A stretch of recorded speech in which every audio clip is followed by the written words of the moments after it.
Jan Moder, s námi ve studiu prezident třineckých ocelářů. Hezký večer. Dobrý večer aj vám, aj všetkým divákom. Jak se cítíte? 3:0 na zápasy, vládne pohoda, klid, nebo je tam ještě červík? Že samozrejme, ako ten červík musí byť stále, pretože hoci tie dlhodobé štatistiky hovoria o tom, že 3:0 je už dosť výrazné víťazstvo, ale človek nikdy nevie, čo sa môže stať, takže ja by som sa na to až tak plne nespoliehal a pevne verím, že chlapci ako nechajú všetko na lade preto, aby sme ten titul získali. Titul, který už se stává tak trochu tradicí v posledních letech tady v Třinci. Vy jste tady 28 let, pokud jsem to počítal správně zhruba. No asi tak to bude, ako ten čas strašne letí.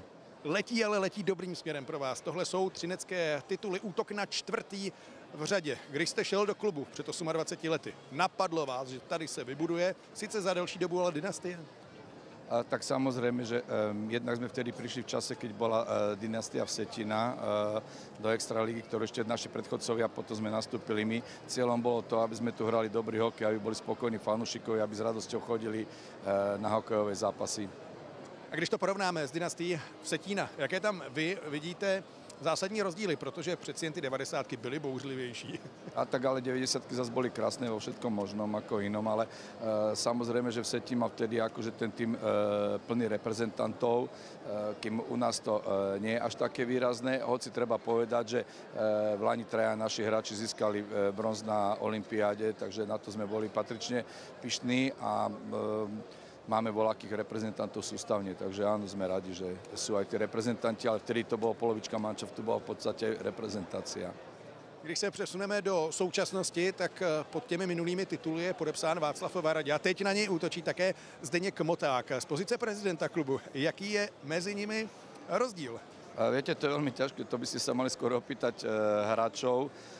Ja osobne, samozrejme pre mňa je to aj trošku rozdielne v tom, že Venca Varaďa, s ním mám priateľské vzťahy, poznáme sa dlhé roky, pozná sa s ním ešte keď bol hráč, hrali sme spolu, ja neviem, golf, nohejbal a tak ďalej, takže sa poznáme už tých čas, takže je to niečo úplne iné. Samozrejme, zatiaľ tu máme taký vysokoprofesionálny vzťah, takže ťažko hodnotiť ako zatiaľ. Ale vidieť u obidvoch akože práca, systematická práca dobrá a samozrejme myslím si, že pánovi Motákovi hodne pomáha aj Vlado Orsak, že sú dobrá dvojica teraz, napriek tomu, že sa pred sezónou nepoznali. Systematická práce, doplňování kádru, budování velké hokejové značky. Je to trošku něco jiného než vlastně v 90kách, protože sem chodili hráči, reprezentanti, už jsme to nakousli a teď to, jak doplňujete kádr, se mi strašně líbí. Tak samozrejme, že to bolo trošku iné, pretože v tom Třinci nebola až taká veľká história v tom výchove tej mládeže. Dneska ja som napríklad hrdý a bolo vidieť, že Pardubiciam v tom semifinále veľmi chýbal aj kľúčový hráč prvej päťky David Čenčala, ktorý je v podstate našim odchovancom. Takže na to je potom človek pyšný, takisto veľmi dobrý zadák u nich. Teraz v Hradci máme Pavlíka, ktorý je takisto našim odchovancom.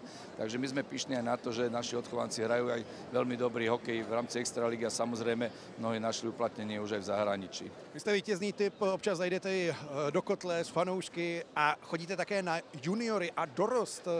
Výborný rok i z tohohle pohledu. No tak áno, tento rok sme mali skutočne výnimočný. Je to o tom, že sa fakt akože dávame veľký akcent na prácu s mládežou, prácu s deťmi, snažíme sa nájsť čo najlepších trénerov, venujeme sa aj tým ďalším činnostiam okolo, to znamená naučiť sa dobre brusliť, mať aj voľaké iné pohybové úlohy a tak ďalej, takže tento rok sme to korunovali zatiaľ bronzom deviatakov s zlatom dorastencov a striebrom juniorov, takže je to krásny úspech nášho mládežníckeho hokeja, za čo treba pochváliť všetkých manažerov okolo mládežníckeho hokeja a samozrejme aj všetkých trénerov, ktorí tam pôsobia. Takže obrovská vďaka im všetkým. Fantomem v playoff je tradičně Ondřej Kacetl. Mě by zajímala jedna věc. Měl za to období, kdy tady je, protože ne vždy byl jedničkou, ale pak přijde playoff a zase září, nějakou nabídku. Uvažoval, že půjde pryč. Leželo něco na stole? Ja osobne neviem o ničom, že by mal voľakú nábytku, že by chcel od nás odísť. Ja si myslím, že je to inak veľmi skromný chlapec. Ja keď idem do kabíny po zápase, tak sedím vždy vedľa Ondreja. To už je moja tradícia, že si sadám vedľa neho a dneska treba aj povedať, že tie jeho dobré výkony sú podobreté aj tým skutočne, že vie, že na tej lavičke má vynikajúceho náhradníka ako za seba, že je tam ten Marek Mazanec. takže Maz je vždy schopný tiež naskočiť do toho zápasu a je to asi tým, že Ondra sa vie neskutočne dobre koncentrovať na tie playoffové zápasy, pretože áno, všetci si pamätáme, že dostal asi 2 také halúzové góly skoro z celého koziska, ale tu sa fakt vie sústrediť a pracuje na tom, aby bolo tých gólov čo najmenej. Díky za návštěvu, ať se daří vám osobně i celé organizaci. Ja tiež veľmi pekne ďakujem a prajem všetko dobré O2 TV, aby malo čo najviac dobrých prenosov. Děkujeme moc.